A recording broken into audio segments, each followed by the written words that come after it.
మహిళల మీద అత్యాచారాలు, హత్యలు లేదా లైంగిక దాడులు, లైంగిక వేధింపులు చాలా పెరిగిపోయాయి అధ్యక్ష. నిజం చెప్పాలంటే ఇప్పుడే హోమ్ మినిస్టర్ గారే చెప్పారు, యావరేజ్గా 59 కేసులు రోజుకి నమోదయ్యాయి అనేసి. అంటే 8865 కేసులు. నేను మాట్లాడమ్మా. అయితే ఇన్ని ఎక్కువ అంటే గంటకి ఇంచుమించు 2-3 మహిళల మీద ఇలాంటి వేధింపులు, అత్యాచారాలు, హత్యలు ఇలా జరుగుతున్నాయనేసి మనకు ప్రభుత్వమే చెప్తుంది అధ్యక్ష. అంటే ఎంత దారుణమైన పరిస్థితులు ఉన్నాయో మనం అర్థం చేసుకోవచ్చు అధ్యక్ష.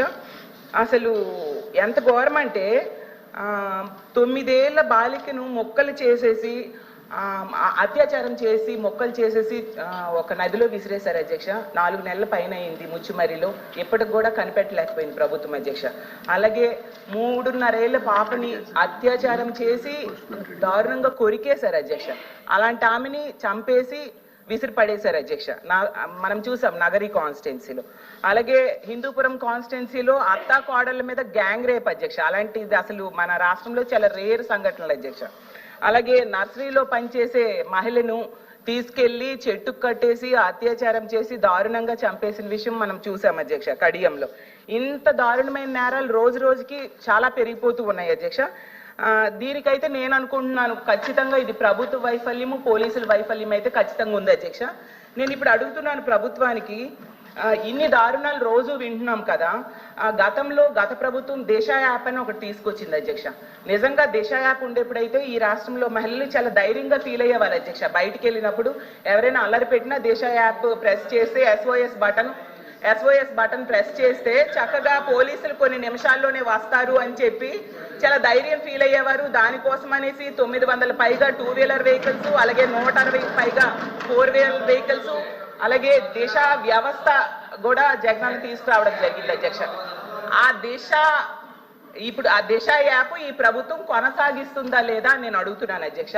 ఒకవేళ కొనసాగిస్తే ఇప్పటికీ ఎన్ని కేసులు ఈ దిశ యాప్ ద్వారా నమోదయ్యాయి అని అడుగుతున్నాను అధ్యక్ష. ఎందుకంటే గతంలో దిశ యాప్ ద్వారా 31,607 కాల్స్ ని పరిష్కరించారు అధ్యక్ష పోలీసులు. అది రికార్డెడ్ గా ఉంది. మరి ఇప్పుడు దిశ యాప్ అసలు కొనసాగిస్తున్నారా లేదా, లేకపోతే దానికి సమాంతర వ్యవస్థ ఏదైనా తీసుకొచ్చారా? మరి ఇంకోటి అధ్యక్ష ఇంకా ఉంది, 18 దిశ పోలీస్ స్టేషన్స్ కూడా గతంలో జగన్మోహన్ రెడ్డి గారు పెట్టారు అధ్యక్ష. దానిని కూడా వాటిని కొనసాగిస్తున్నారా లేదా కూడా అడుగుతున్నాను అధ్యక్ష. అలాగే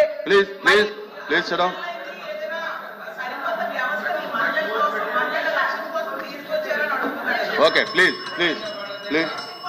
చెప్తురు కానీ ఇంకా సప్లిమెంట్స్ ఉన్నాయి కదా, మీరు నోట్ చేసుకోండి అన్ని ఒకసారి చెప్తారు. ఆర్థిక సహాయం చేశారు. ఇంకో ముఖ్యమైనది అధ్యక్ష, బెల్ షాప్స్ మాత్రం చాలా కనిపిస్తూ ఉన్నాయి అధ్యక్ష. ఇప్పటికీ అసలు ఎన్ని బెల్ షాప్స్ మీద ప్రభుత్వం కేసులు పెట్టింది, అసలు వాటిని నివారించడంలో అయితే ప్రభుత్వం ఫెయిల్ అయింది అధ్యక్ష. ఎక్సైజ్ సంబంధించింది, అది హోమ్కి సంబంధించింది కాదు, ఎక్సైజ్ సంబంధించింది అది. ప్లీజ్ కల్పలత గారు కూర్చోండి. ఇష్యూ కాబట్టి సభ్యులు చాలా క్వశ్చన్స్ అడిగారు, వాటన్నిటికీ సమాధానం చెప్పడానికి నేను సిద్ధంగా ఉన్నాను అధ్యక్ష. దానికి వినే అవకాశం కూడా మీరు కూడా కల్పించాలని మరి కోరుకుంటున్నా అధ్యక్ష. మొదటగా గౌరవ సభ్యురాలు మాట్లాడుతూ 59% పెరిగినాయని నేనే చెప్పాను అన్నారు అధ్యక్ష. అమ్మ ఒక నిమిషం అమ్మ, ఇప్పుడు నేను మాట్లాడుతున్నాను కదా, మీరు చెప్పినవన్నీ నేను చాలా క్లియర్గా విన్నాను. ఇది చాలా సెన్సిటివ్ ఇష్యూ, ప్రజలకు తెలియాల్సిన అవసరం కూడా ఉంది. విషయం ఏంటంటే నేను 59% పెరిగింది, 59 కేసెస్ పర్ డే 59 కేసెస్ వచ్చినాయని నేను మంత్రి గారు చెప్పారని చెప్పారు. అది 2023 జూన్ నుంచి అక్టోబర్ వరకు అని చాలా క్లియర్గా సభ ముందు ఇందాక నేను ఉంచడం జరిగింది. విషయం సమాధానం వినేటప్పుడు కూడా దయచేసి సభ్యులు కూడా చాలా క్లియర్గా వినాల్సిందిగా నేను కోరుకుంటున్నా. ఇది జూన్ నుంచి అక్టోబర్ వరకు పర్ డే 59 కేసెస్, అదేవిధంగా 8,855 కేసులు అప్పుడు నమోదైనవి. కానీ 2024 వచ్చేసరికి జూన్ నుంచి అక్టోబర్ చూసుకుంటే 7,234, దగ్గర 18% తగ్గించాము.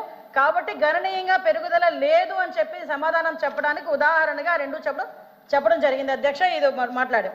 నెక్స్ట్ ఇంకోటి అధ్యక్ష, ఇప్పుడు ముచ్చుమరి కేసు గురించి, అదేవిధంగా మళ్ళా ఏదో కొరికారు చంపారు అని చెప్పి నగరి కాన్షియన్స్. నేనేమంటానంటే అధ్యక్ష, 3.5 సంవత్సరాల ఆడబిడ్డ చనిపోవడమే దౌర్భాగ్యం. దాంట్లోని ఎవరైనా రేప్ చేసి చచ్చిపోవడం అన్నది ఇంకొంచెం ఆ తల్లిదండ్రులకి కడుపు కోత. అటువంటి సందర్భాల్లో కూడా దాన్ని కూడా రాజకీయం చేయడానికి, దానికి చిరువులు పొలవులు అల్లి దాని గురించి మాట్లాడే పరిస్థితి వచ్చినప్పుడు నిజంగా ఒక ఆడపిల్లలుగా మనం ఆలోచించాలి, తల్లిదండ్రులుగా మనం కూడా కాసేపు ఆలోచించి మాట్లాడాలన్న సంగతి అయితే నేను తెలియజేసుకున్నాను అధ్యక్ష. ఎందుకంటే అధ్యక్ష ఇక్కడ ముచ్చుమరి కేసు అవనేయండి, అత్తాకోడలు రేప్ విషయం అవనేయండి, అదేవిధంగా పుంగునూరులో జరిగిన విషయం అవనేయండి, ఏదైనా జరిగిన తర్వాత అసలు ప్రాథమిక విచారణ జరిగిన తర్వాత పోలీస్ డిపార్ట్మెంట్ దగ్గర నుంచో లేకపోతే వాళ్ళ తల్లిదండ్రుల నుంచో ఒక నోట్ వచ్చిన తర్వాత దాని గురించి మాట్లాడండి, పోరాటం చేయండి, దానికి మేమేం చేయాలో మేము చెప్తాం అధ్యక్ష. అంతేగాని రేపే జరగకుండా అమ్మాయిని గ్యాంగ్ రేప్ చేశారు, తర్వాత చంపేశారు, ఇలాంటి పదాల వల్ల తల్లిదండ్రుల తాలూకా మానసిక వేదన ఎంత ఉంటుందో ఒక తల్లిగా నేను కూడా అనుభవించి చెప్పే పరిస్థితి అందరం కూడా దాని గురించి మనం అనుభవించి మాట్లాడుకోవాలి అధ్యక్ష. అదేవిధంగా అధ్యక్ష మేము మరీ చెప్తున్నాం, ఇప్పటి వరకు జరిగిన క్రైమ్స్ అన్నింటిలోని కూడా మాక్సిమం అందరినీ కూడా 24 గంటల నుంచి 48 గంటల్లో మొత్తం అందరినీ కూడా అరెస్ట్ చేయడం జరిగింది, వాళ్ళందరినీ కూడా రిమాండ్ పెట్టడం జరిగింది. దయచేసి వినండి సార్ ప్లీజ్, ఇది చాలా సెన్సిటివ్ విషయం. మీరైనా నేనైనా ఎవరైనా మహిళల భద్రత విషయంలో రెడీగా ఉండాల్సిందే, పరంగా ఉండాల్సిందే. దయచేసి ఇప్పుడు మేము చెప్తున్న విషయాల్లో మీకు ఏమైనా అబద్ధం అనిపిస్తే కనుక నేను మళ్ళా ఎంతమంది మాట్లాడినా సమాధానం చెప్పడానికి నేను రెడీగా ఉన్నా. దయచేసి ఒకసారి ముచ్చుమరి విషయంలో ఎవరైతే చంపేశారో నిజంగా అమ్మాయి బాడీ ఐడెంటిఫికేషన్ అవ్వలేదు, ఐడెంటిఫై ఎందుకు అవ్వలేదు అన్న సంగతి కొన్ని బయటికి మనం చెప్పలేము కాబట్టి ఆ విషయంలో చెప్పలేకపోతున్నాను అధ్యక్ష. సభ ముందు కొన్ని ఉంచలేము, రిటర్న్ గా రాసిమన్నా కూడా రిటర్న్ గా రాసి ఇవ్వడానికి మేము రెడీగా ఉన్నాం అధ్యక్ష. అదేవిధంగా మిగతా అన్ని విషయాల్లోని కూడా మేము పట్టుకున్నాం అధ్యక్ష. నేను నిజంగా విమర్శించాలి, ఇక్కడే కూర్చొని విమర్శించాలి అనుకుంటే 2019 నుంచి 24 వరకు సీఎం గారి ఇంటి దగ్గరలో గ్యాంగ్ రేప్ జరిగితే ఈ రోజు వరకు వెంకటరెడ్డి అనే వ్యక్తిని పట్టుకున్నారా? అదేవిధంగా విజయవాడ నడిబొడ్డులో ఒక దళిత వికలాంగురాల్ని హాస్పిటల్లో రూమ్ లో పెట్టి 3 రోజులు సామూహిక అత్యాచారం జరిగితే అదే విషయం కూడా చంద్రబాబు నాయుడు గారు చంద్రబాబు నాయుడు గారి మీద కేసు పెట్టిన సంగతి మర్చిపోయారా? అధ్యక్ష నేను చెప్పాలి అధ్యక్ష, దయచేసి నాకు అవకాశం ఇవ్వండి. ఇలాంటి సంగతులు మేము చెప్పాలంటే కొన్ని కొలులు చెప్తాం, ఇలాంటి సంఘటనలు అది కాదు ఈ రోజు జరగాల్సిన సంగతి గురించి. అదేవిధంగా మీరు ఇంతకు ముందు చెప్పారు అధ్యక్ష, పోలీసుల వైఫల్యం అని చెప్పి మాలో చాలా క్లియర్ గా చెప్తున్నారు అధ్యక్ష. వాళ్ళు ఈ రోజు పోలీసుల వైఫల్యం ఇప్పుడు కాదు అధ్యక్ష, పోలీసుల వైఫల్యం 5 నెలల కాలంలో వాళ్ళ దగ్గర వసతులు లేకపోయినా, వెహికల్స్ లేకపోయినా, వాళ్ళకి ఫోరెన్సిక్ ల్యాబొరేటరీ అనేది వాళ్ళ దగ్గర లేకపోయినా, అదేవిధంగా వాళ్ళకి కనీసం ఫింగర్ ప్రింట్ ఐడెంటిఫికేషన్ డివైజెస్ లేకపోయినా ఈ 5 నెలల్లో వితిన్ 24 గంటల నుంచి 48 గంటల్లో నేరస్తులు పట్టుకుని రిమాండ్కి పంపించిన ఘనత మా పోలీసు వ్యవస్థ అధ్యక్ష. 5 సంవత్సరాలు పోలీసులు ఎట్టున్నారు అధ్యక్ష? తెలుగుదేశం పార్టీ ఇళ్ల దగ్గర పరదాలు కట్టడానికి, చెట్టు నరకడానికి, ఇంట్లో రోడ్డు మీదకి వచ్చేసరికి కాపులాలు కాయడానికి తప్పించి ఏ రోజైనా కనీసం ఒక ఆడపిల్లని రక్షించే విషయంలో అధ్యక్ష చెప్పాలి అధ్యక్ష. దయచేసి ఇంకొన్ని విషయం అధ్యక్ష, దిశ చట్టము, దిశ యాప్ గురించి మాట్లాడుతున్నారు. గౌరవ సభ్యులు కూడా పోలీస్ డిపార్ట్మెంట్ నుంచి వచ్చారన్నారు, సంతోషం అధ్యక్ష. అధ్యక్ష పోలీస్ డిపార్ట్మెంట్ నుంచి వచ్చిన మా సభ్యులకి కానీ మీ చైర్కి కానీ అడుగుతున్నాను అధ్యక్ష, అసలు దిశ చట్టం అనేది ఉందా? దిశ చట్టం చట్టబద్ధత జరిగిందా? దిశ చట్టం చట్టబద్ధత లేకుండా దిశ పోలీస్ స్టేషన్ ఏర్పాటు చేసుకుని రాజమండ్రిలో దిశ పోలీస్ స్టేషన్ ఇదే సభ్యులందరూ కలిపి అప్పుడున్న మాజీ సీఎం గారు జగన్మోహన్ రెడ్డితో కలిపి రిబ్బన్ కట్ చేయించారు అధ్యక్ష. ఇక్కడ ఎంత దౌర్భాగ్యమైన పరిస్థితి అంటే అధ్యక్ష, అదే రోజు సాయంత్రం ఒక సామూహిక అత్యాచారం 3 రోజుల పాటు ఒక మైనర్ బాలికని, దళిత బాలికని అత్యాచారం చేసి అదే దిశ పోలీస్ స్టేషన్ ముందు వదిలేసి వెళ్ళారు అధ్యక్ష. పోలీసులకి ఛాలెంజ్ చేశారు అధ్యక్ష ఒక రేపులు చేసే వ్యక్తి. ఆ రోజు ఏం జరిగింది అధ్యక్ష? కానీ తర్వాత దిశ చట్టం పక్కన పెట్టి దిశ యాప్ అని చెప్పి తీసుకొచ్చారు అధ్యక్ష. దిశ యాప్ అనేది ఇంతకు ముందు తెలుగుదేశం పార్టీ గవర్నమెంట్ లో 4th లైన్ అని చెప్పి ఒక యాప్ ఉండేది అధ్యక్ష, దాన్ని కన్వర్ట్ చేసి దిశ యాప్ అని పెట్టారు.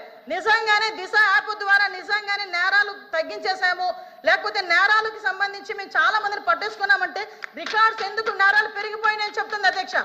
దిశ యాప్ కాదు అధ్యక్ష, ఈ రోజు దిశ పోలీస్ స్టేషన్ అన్నారు.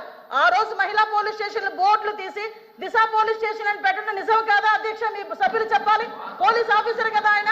ఆ రోజు దిశ మహిళా పోలీస్ స్టేషన్ బోర్డులు మార్చి దిశ పోలీస్ స్టేషన్ అని ఏర్పాటు చేసి ఈవెన్ నిర్భయ యాక్ట్ గురించి చెప్పారు. నేను అన్ని విషయాలు మాట్లాడడానికి సిద్ధపడి అక్కడికి వచ్చా. నిర్భయ యాక్ట్ గురించి మాట్లాడారు అధ్యక్ష. దిశ చట్టం అని చెప్పి లేని చట్టాన్ని తీసుకొచ్చిన తర్వాత చాలా మంది దిశ పోలీస్ స్టేషన్కి వెళ్ళి మేము కంప్లైంట్ ఇచ్చామంటే దిశ చట్టం ద్వారా మేము నోట్ చేస్తున్నామన్నారు. నిర్భయ చట్టాన్ని కనీసం పెట్టడానికి కూడా ముందుకు రాలేదు అధ్యక్ష. నిర్భయ చట్టం ఉండి కూడా దిశ చట్టం లేని చట్టాన్ని బయటకు తీసుకొచ్చి అక్కడున్న వాళ్ళని ఎవరైతే వాళ్ళు ఇబ్బందులు పడి వచ్చారో, బాధితులు వచ్చారో వాళ్ళని కూడా ఇబ్బందులు పెట్టే పరిస్థితి వచ్చింది అధ్యక్ష. అదేవిధంగా అధ్యక్ష చాలా ఇష్యూస్ ఉన్నాయి అధ్యక్ష, మీరు చెప్తున్నారు. ఇందాకే నేను లాస్ట్ లో మాట్లాడతా. ఈ రోజు అదేవిధంగా అధ్యక్ష గౌరవ సభ్యులు పోలీస్ డిపార్ట్మెంట్ నుంచి వచ్చారు. ఒక కేసు వచ్చిన తర్వాత దాని ఇన్వెస్టిగేషన్ చేయాలి, దాని గురించి సంబంధించి ఛార్జ్ షీట్ ఫైల్ చేయాలి, ఫోరెన్సిక్ డిపార్ట్మెంట్ నుంచి మనకి రావాలి అధ్యక్ష, రిపోర్ట్లు కూడా రావాలి. అమరావతిలో ఫోరెన్సిక్ డిపార్ట్మెంట్ సంబంధించి ఒక ల్యాబొరేటరీ కట్టడానికి సెంట్రల్ గవర్నమెంట్ దగ్గర 200 కోట్ల రూపాయలు శాంక్షన్ చేస్తే కేవలం అమరావతిలో ఉన్నది ఆ ఒక్క ల్యాబొరేటరీ అనే ఉద్దేశంతో ఈ రోజుకి కన్స్ట్రక్షన్ మధ్యలో ఆపేసి 5 సంవత్సరాల ఫోరెన్సిక్ ల్యాబొరేటరీని కూడా ఒక్క స్టెప్ ముందుకేయకుండా చేసిన మీరు ఈ రోజు ఫోరెన్సిక్ ల్యాబొరేటరీ గురించి మాట్లాడుతుంటే బాధ అనిపిస్తుంది అధ్యక్ష. 5 సంవత్సరాలు వేస్ట్ అయింది. ఈ రోజు 5 సంవత్సరాల్లో ఫోరెన్సిక్ ల్యాబొరేటరీ కనుక జరిగుంటే, నిర్మాణం జరిగుండి ఈ రోజుకి కూడా లైవ్ లో ఉండుంటే ఇలాంటి సంఘటనలు జరిగిన వెంటనే శిక్ష పడేదానికి 4 సంవత్సరాలు 5 సంవత్సరాలు అవసరం లేదు అధ్యక్ష. 4-5 నెలల్లో శిక్ష పడి నేరస్తున్న వాళ్ళు ఈ రోజు జైలు శిక్ష అనుభవించే పరిస్థితులు ఉండేది అధ్యక్ష. ఆ రోజు జరిగిన ల్యాప్సెస్ ఇన్ని మన దగ్గర పెట్టుకొని వాళ్ళ దిశ చట్టానికి 4 వీలర్స్ అన్నారు, 2 వీలర్స్ అన్నారు. ఎక్కడ ఉన్నాయి అధ్యక్ష? మంత్రి గారు ఒక్క విషయం వినాలి. ఇప్పుడు అడిగిన దానికి సమాధానం చెప్పండి.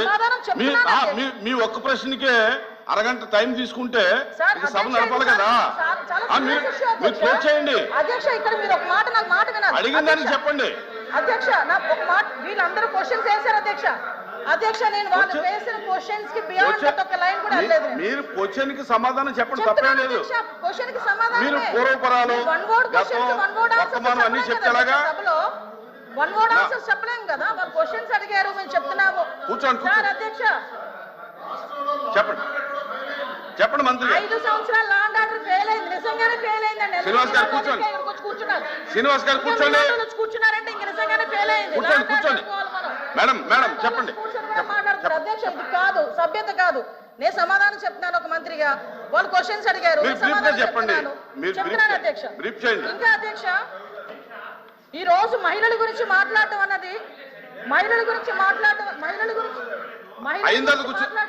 భాష గారు అయిన తర్వాత మాట్లాడదు. మేడం గారు చెప్పిన తర్వాత నేను మీకు రిక్వెస్ట్ మేడం మీరు చేతితో మాట్లాడండి. చాలా అనకూడదు కాబట్టి నేను ఆగుతున్నా. ఇప్పటి వరకు సభ్యులు అడిగిన క్వశ్చన్స్ ని దాటి నేను ఒక్క లైన్ ముందుకెళ్ళానేమో మీరే చెప్పండి. సభ్యులు అడిగిన దానికి కూడా వినే ఓపిక వాస్తవాలు చెప్తుంటే అంత బాధగా ఉందా? వాస్తవాలు చెప్తుంటే ఉందా మీకు?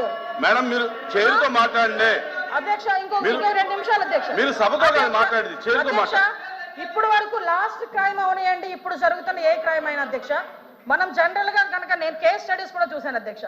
నేను హోమ్ మినిస్టర్ అయిన తర్వాత జరిగిన సంఘటనలకు సంబంధించి ప్రతి ఒక్క కేసుకి సంబంధించిన కేస్ స్టడీస్ కూడా మేము చూసుకున్నాం అధ్యక్ష. మేజర్ పార్ట్ గాంజాయి డ్రగ్స్ వాటిని బేస్ చేసుకొని అలాంటి వాళ్ళ పరిస్థితిలోని ఎక్కువగా జరిగిన పరిస్థితి అధ్యక్ష. 5 సంవత్సరాలు గాంజాయి మీద ఒక్క రివ్యూ చేశాడు అధ్యక్ష మాజీ ముఖ్యమంత్రి జగన్మోహన్ రెడ్డి. గాంజాయి మీద ఒక్క రివ్యూ అధ్యక్ష. ఈ రోజు గాంజాయిని అరికట్టడానికి దమ్మున్న నాయకుడు మా నాయకుడు గంజాయి నార్కోటిక్ టాస్క్ ఫోర్స్ ఈ రోజు తీసుకొచ్చారు అధ్యక్ష. 5 సంవత్సరాల్లో గంజాయి గురించి ఒక్కసారి కూడా మాట్లాడలేదు అధ్యక్ష. హలో, తెలుగు రాజ్యం ఛానల్ చూస్తున్నారా? సామాజిక రాజకీయ జీవన చిత్రణే తెలుగు రాజ్యం. అతిశయోక్తులు అసత్యాలు ఉండవు. రాజకీయ కోణం కాదు, ప్రజా కోణమే కొలబద్ద. తెలుగు రాజ్యం వీక్షణ మీ ఉత్తమ అభిరుచికి నిదర్శనం.